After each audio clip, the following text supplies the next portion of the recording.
What if I told you that the beauty standards you're striving for are not just unrealistic, they're scientifically proven to keep you feeling small?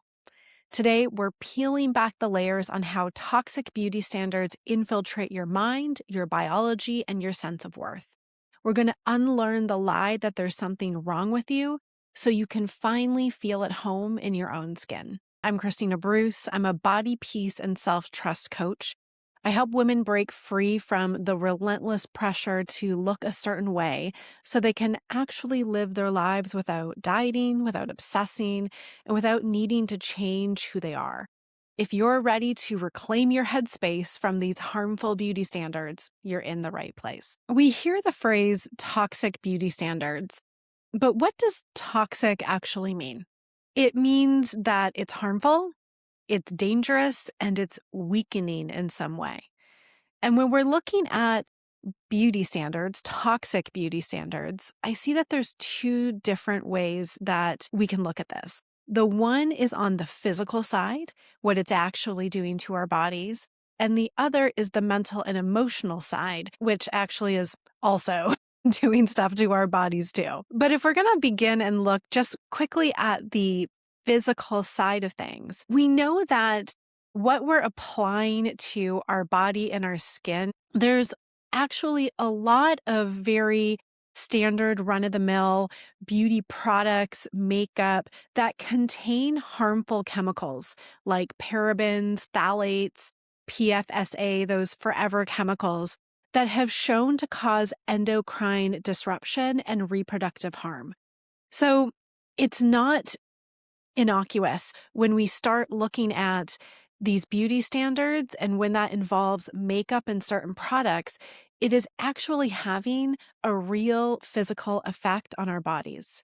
Now, I'm not sharing this to cause a lot of fear, but putting the information forward to say, I think it's worth looking at, what are we putting on our skin?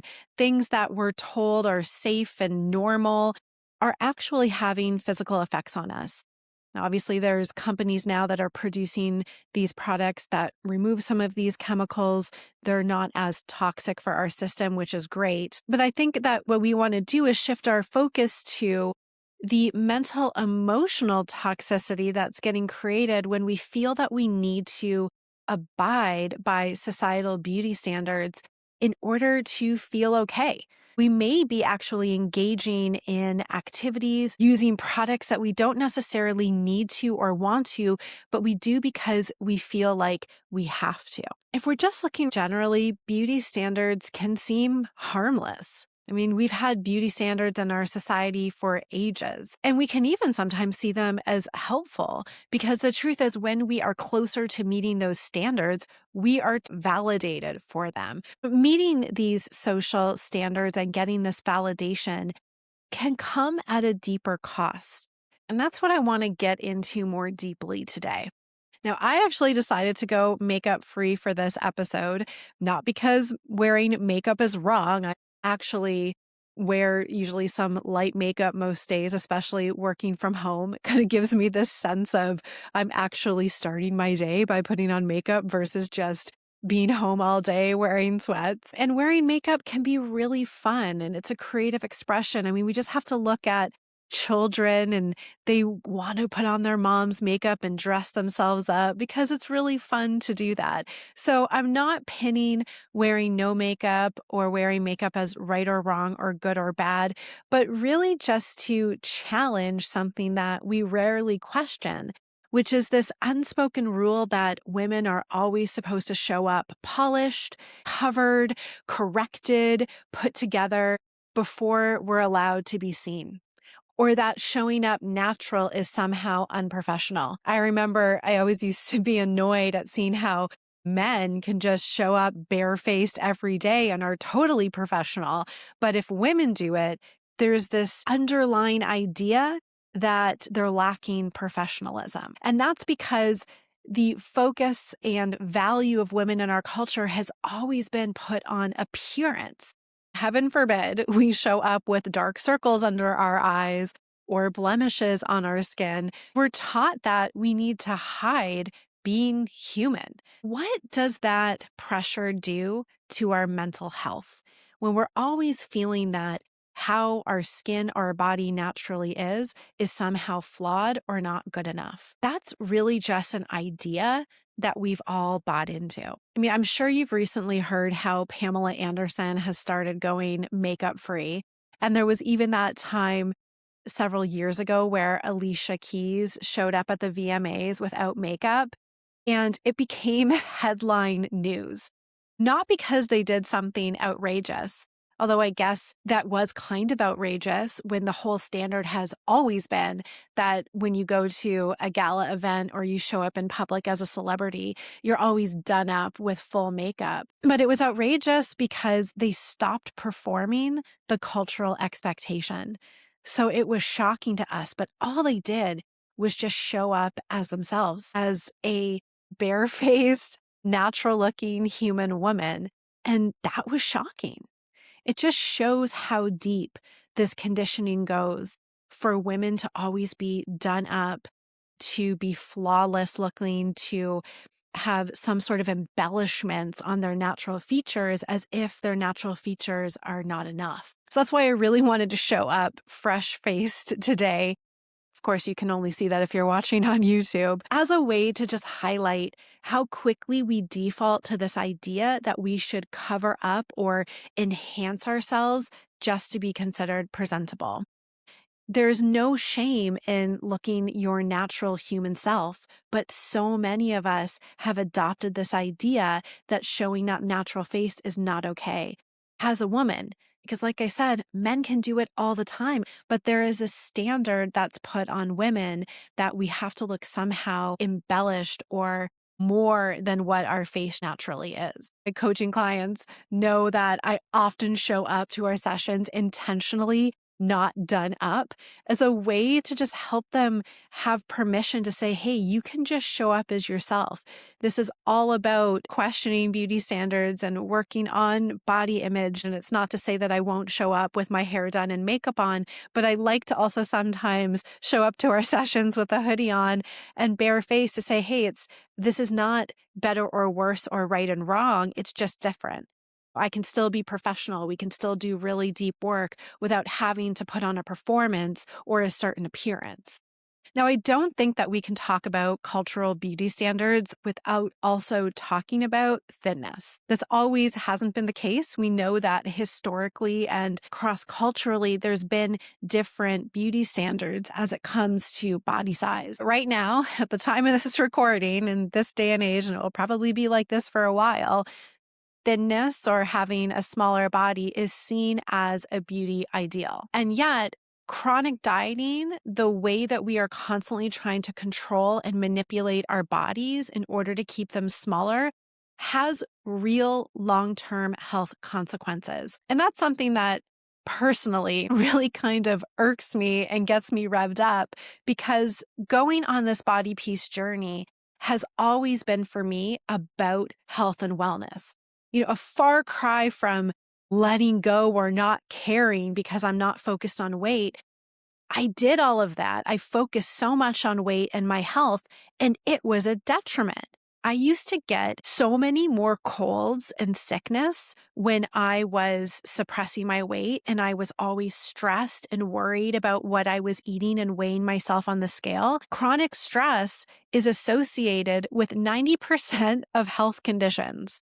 So constantly trying to monitor your weight, watch your food intake, over-exercise your body, that creates a subtle level of chronic stress that most of us don't even know is present.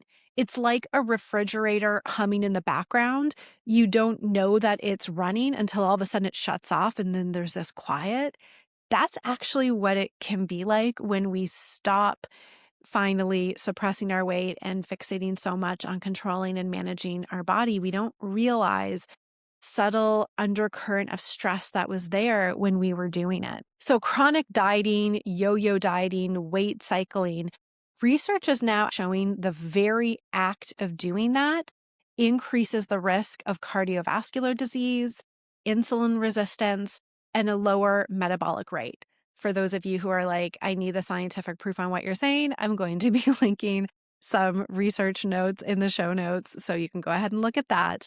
But hello, the very conditions that we are told is a result of higher weight is now being linked to the very act of weight suppression. And when you think about it, doesn't that make a lot of sense? It makes sense if we understand that our bodies are intelligent, self-healing mechanisms, and we're messing up with the system. When we're trying to dominate our control and will over our body, we are not respecting the natural healing mechanisms of our body. So if you get a cut, your body heals that cut. You don't heal that cut. Your mind doesn't go to the cut. Okay, cut. Now what you need to do is these cells need to come together and the white blood cells and blah, blah, blah. No, there is no conscious involvement in that. There is an intelligence in the body that is doing it itself. And yet we have, I think, lost respect for that. And so instead we say our mind knows better. This is why I'm such an advocate for listening to and tuning into how you feel and using that as the guide for how you care for your body. Because we very well can be engaging in behaviors that are hard on the body, that are against the natural harmony of the body. So the very act of trying to control and manage and make our bodies fit into a certain size is messing up the natural rhythms of our body and contributing to the very chronic health conditions that have been blamed on weight. Also, in this effort to remain small, we're under eating. We're not nourishing ourselves. We're over exercising and framing it as discipline. And yet that's causing fatigue, especially in women. It's causing hormonal disruption. It's not uncommon for women to lose their periods, and they'll just kind of see it as like, oh, well, that's not a problem. It was an annoyance anyway. And yet that is a disruption to the natural functioning of the body. Something is off. The body is under stress. When we are in that stress, fight, or flight response, the functions of the body that aren't required for our survival shut down first. So reproduction would shut down if we are in a threatening situation, because that's not the time to reproduce. It's why we can have stomach issues and IBS and challenges when we're stressed, because it's not the time to relax and eat. So those systems are going to shut down. You're not going to be able to digest food easily when you're in a stress response because the body's saying, we don't have time to eat right now. We're in a threatening situation. So this chronic level of stress that comes from trying to keep our bodies small is really, we can say, toxic for our health. So much of the very acts of what we're told to do in order to be healthy can actually be creating the issues that we're trying to avoid. That's why I am such an advocate for letting go of weight fixation and tuning in to what feels good. Our bodies are wise. So when we're meeting these beauty standards, they become toxic, because trying to keep your body a certain size when women are feeling like they can't gain weight when that might actually be the most healthy thing for their bodies. And we have the fitness industry that has its obsession with aesthetics.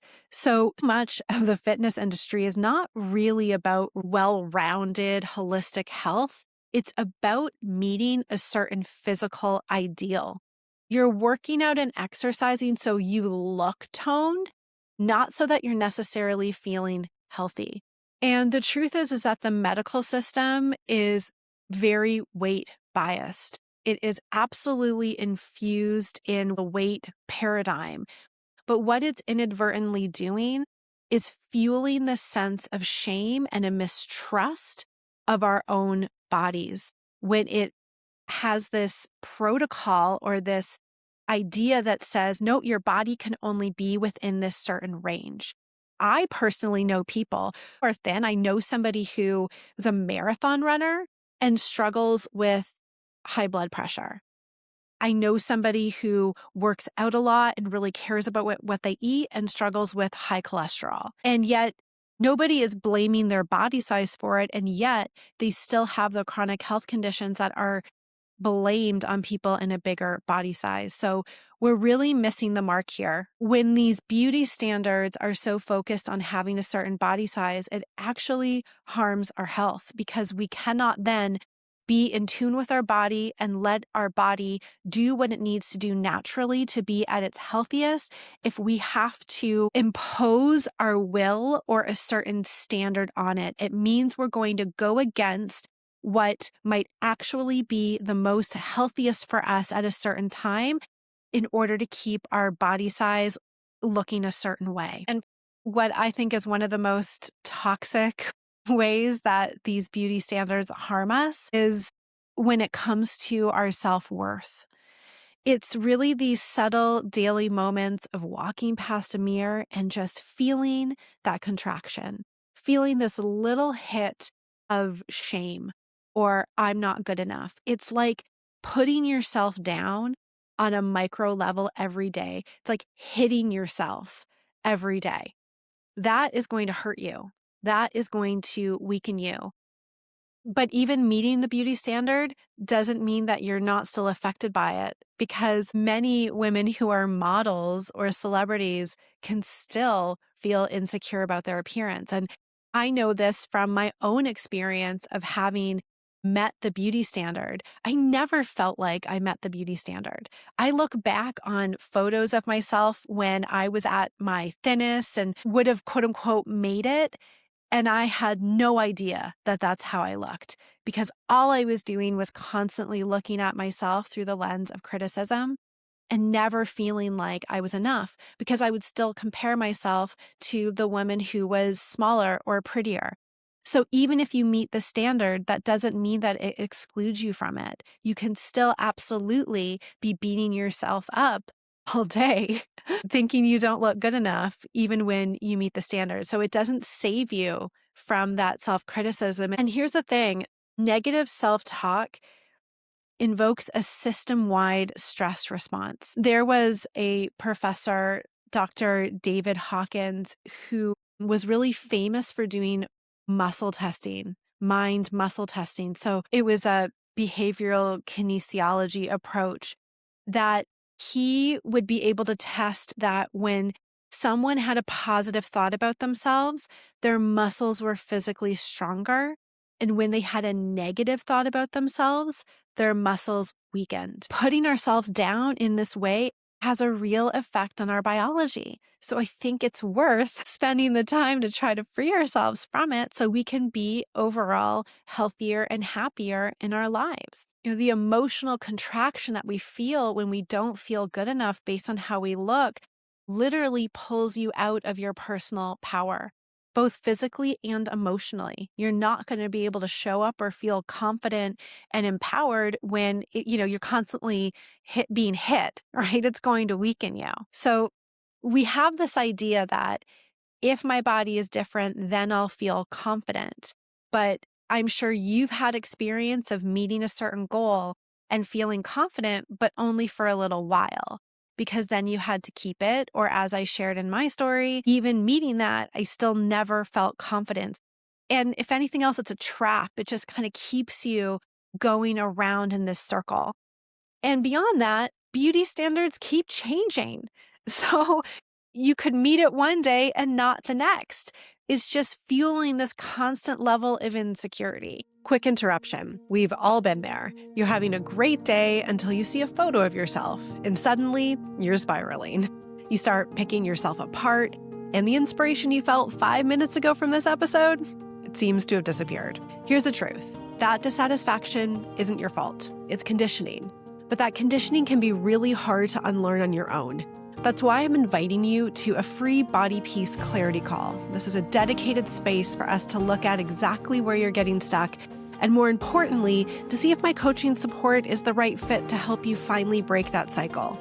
We'll talk about what working together would look like and if it's the bridge you need to move from self-critique to actual ease.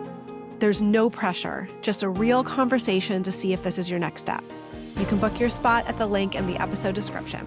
Now, back to the show. And I really want to take a moment to focus and share this story with you on just how beauty standards and what we see as fashionable are often manufactured. They're made up, and we buy into them innocently. This is a story that when I heard it, I thought, wow, this is crazy. And what else have we been duped into believing and just following along because somebody else has an agenda? Well, the first thing is cellulite. I'm sure you probably have heard that cellulite being seen as a bad thing was never a thing until in the 20th century, US beauty magazines started calling it a flaw because beauty companies could then sell anti-cellulite creams, which, as we know, don't even really work. They just kind of temporarily hide the appearance of it. But it was made up. Like, this problem was designed so somebody could sell something. But here's an even better story that I love. And when I heard this, I just thought, wow, this is a crazy story. So back in the 1920s, Lucky Strike was a really popular cigarette brand. At the time, mostly men smoked their cigarettes and they wanted to broaden the market. They wanted to obviously make more money. And so they had to figure out a way, how could we get more women smoking our cigarettes? And they did this two-pronged approach. So at the time, their brand was this dark green color.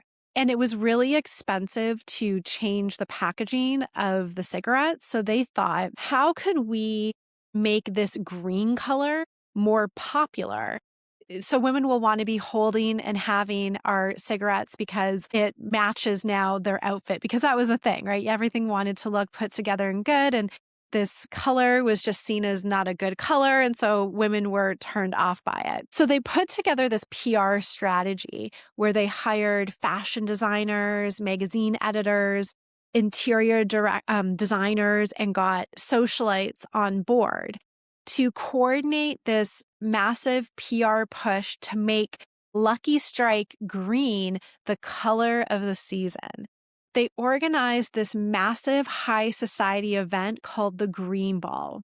They made sure that all the decorations, the gowns that designers were making, the accessories, the promotional materials were all in shades of green. Suddenly, green appeared in fashion columns, and designers began creating green dresses and scarves and jewelry. So green became fashionable.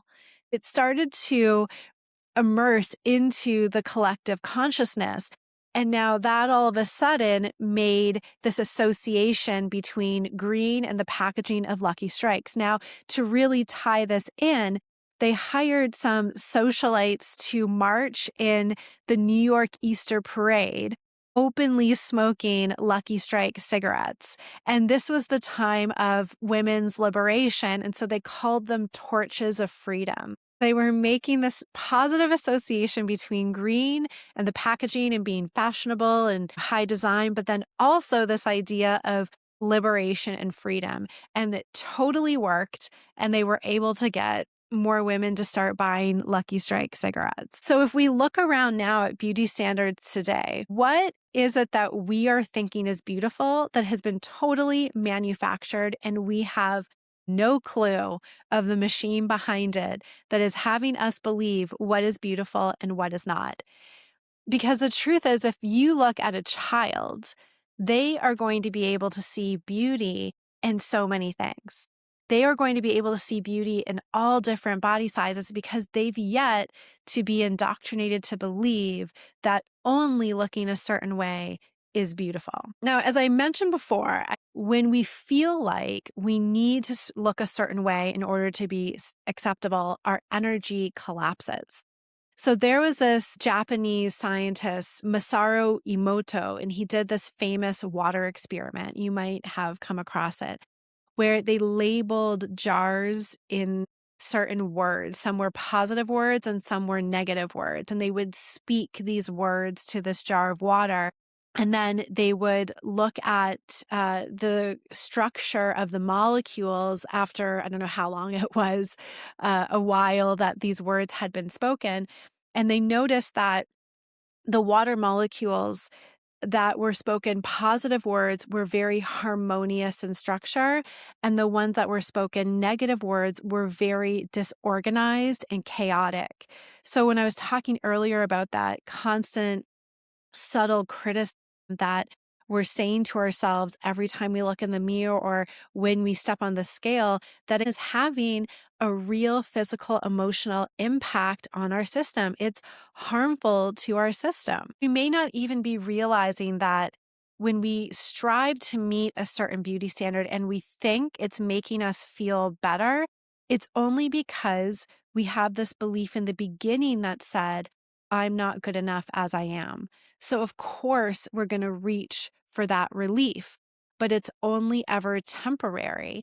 And we haven't really dealt with the disorganization, the stress, the uncomfortable feelings that were there that made us feel like I needed to strive for this beauty standard to begin with. Now, a question that I love to ask, and this is actually one of the exercises I have in my free guide to body peace. If you haven't picked that up already, you can get it at the link in the description, is to imagine that you were alone on a deserted island. And just for a moment, imagine it's a magical deserted island and you had all the food you wanted and you never felt lonely and you were never bored. Which parts of your beauty routine, self-care routine would remain? What would you keep doing and what would you let go of? And that's a good way of starting to notice, well, what am I doing because I feel like I need to meet a certain expectation or perform a beauty standard versus what is actually for me. That's a good way to illuminate this authenticity versus this feeling of performance. And as I've mentioned in past podcast episodes where I talked about the survival instinct, it makes sense why we do what we do. We don't do anything unless it gives us some benefit. If we're feeling not good enough or we're feeling unsafe and we notice that we get external validation for how we look, that's a benefit. It's going to make us feel better. But again, it's only temporarily and it's not really dealing with what was underneath that, which was this idea that I'm not okay as I am right now. Now, I feel like I always have to say when I'm talking about this topic, none of this conversation is all or nothing. This isn't a conversation now to say, throw away all your makeup, forget about grooming or self-care, because there's that actually can have a total negative effect as well if everything just goes in the opposite direction. This is really about coming into what is actually making you feel empowered, long-term, sustainably, not based on meeting a certain standard, because that will change. That's temporary, not to get into certain external validation, but what feels good to you right now at this stage in your life. Because bodies are going to change, and we live in a culture that does not like that. That's always telling women, no, you need to look like you're 20 for the rest of your life, and that's crazy. That's an impossible standard to meet. Our bodies are naturally going to change during puberty, if we have a child, and during menopause. There is nothing wrong with that, but we have been conditioned to believe that there is something wrong with that. And we're supposed to somehow make that not happen or erase any signs of the fact that we have aged. And so what is the harm to ourselves that we're doing emotionally, mentally, physically, when we're not in harmony with the natural changes of our body and our life, when we're constantly putting this pressure on ourselves to be or look different? As we age, gray hairs are normal. Men always get a pass for that, right? They're silver foxes, but women are just old. And when we again want to talk about what we're applying to our bodies, we're often putting harsh chemicals on our scalp in order to cover up our grays. Again, it's just not to put shame on anybody. I like dyeing my hair too at times, but we're just looking at what do we feel like we can't do, or what do we feel like we have to do for our bodies that could be having a negative effect because we've bought into this belief that we're losing our value. So, a good question to ask yourself when you're doing any sort of beauty or self care routine is, does this feel like this is really supporting me, or does this feel like pressure? Do I feel like if I don't do this, then I'm going to lose my sense of value? It's about getting connected to, does this feel sustainable and good for me, or am I afraid of just being my natural self if I don't do this? What is that going to mean about me, my worth, and value as a person? And as I close this episode off here, I want to say, remember that when people die, for the most part, we don't remember them for their smooth skin or their perfectly styled hair. Perhaps the exception would be, icons like Marilyn Monroe, but I'm talking about those who we have a real personal connection with. I'm sure those who actually knew Marilyn Monroe were probably not remembering her just for how she looked, but more for who she was, because those who actually knew her personally. So for those in your life, you're not thinking about, I miss them because of how much they weighed. No, you're thinking about them for who they are, and we forget that about ourselves. So it's really about coming into this loving relationship with ourselves and realizing our worth and value is not in our appearance, it's inherent in who we are. For those of you who may have grown up in families where there was a real pressure to look good and you really struggled with that, this is the opportunity for you to now be the cycle breaker, to not pass this down to future generations. Like, I don't want to put this pressure on my daughter or my niece or any child that you may have a relationship with in your life to think that the most important thing about her is how she looks, or that she's only acceptable if she looks a certain way. So sometimes doing this work might be hard to do for yourself. And if that's the case, then you can think, well, I'm going to do this for somebody else. And I think that that's a really beautiful thing to do. So the path forward here is just a gentle awareness of this, not to shame yourself or criticize yourself. If all of a sudden you're listening to this thinking, wow, I'm really following all these beauty standards and that's so bad. No, it's not that. This is just really starting to release the perfectionism, the pressure, giving yourself some more room and some more grace, and the opportunity to start to go within and connect with that sense of worth and value. Because as we age, our bodies are going to continue to start to change in the way that our society may not uphold as the best. But we don't have to let that impact us emotionally or mentally. We can actually rest in our own worth and power, knowing that it doesn't have anything to do with our appearance or looking beautiful. And I want to remind you too that what we see as beautiful is in the eye of the beholder. It's not about negating beauty, but expanding the definition of what we've seen as beautiful. I know personally for me, I've seen people sometimes not knowing them and think they're beautiful, and then I get to know them and maybe their personality isn't so beautiful, and they become less physically beautiful. And I've seen the opposite of that too, where someone that I might not have perceived as physically beautiful, I get to know them and they become more beautiful. Beauty is really a feeling within ourselves and changes. It's very subjective. It changes based on person to person. And so this is really just an invitation to unlearn what we've been taught and to come into what's actually authentic for us. Unlearning these beauty standards can really be some of the most profound work you'll ever do on a soul level. It's really more just than about body image. It's detoxifying your inner world from this noise and this pressure that we've all been conditioned with. So if you're ready to kind of flush out those old toxic scripts, I want to remind you of my free guide to body peace as a place to start. You can also go deeper with my one-on-one coaching. If the links for both of those are in the description. I'll see you next time.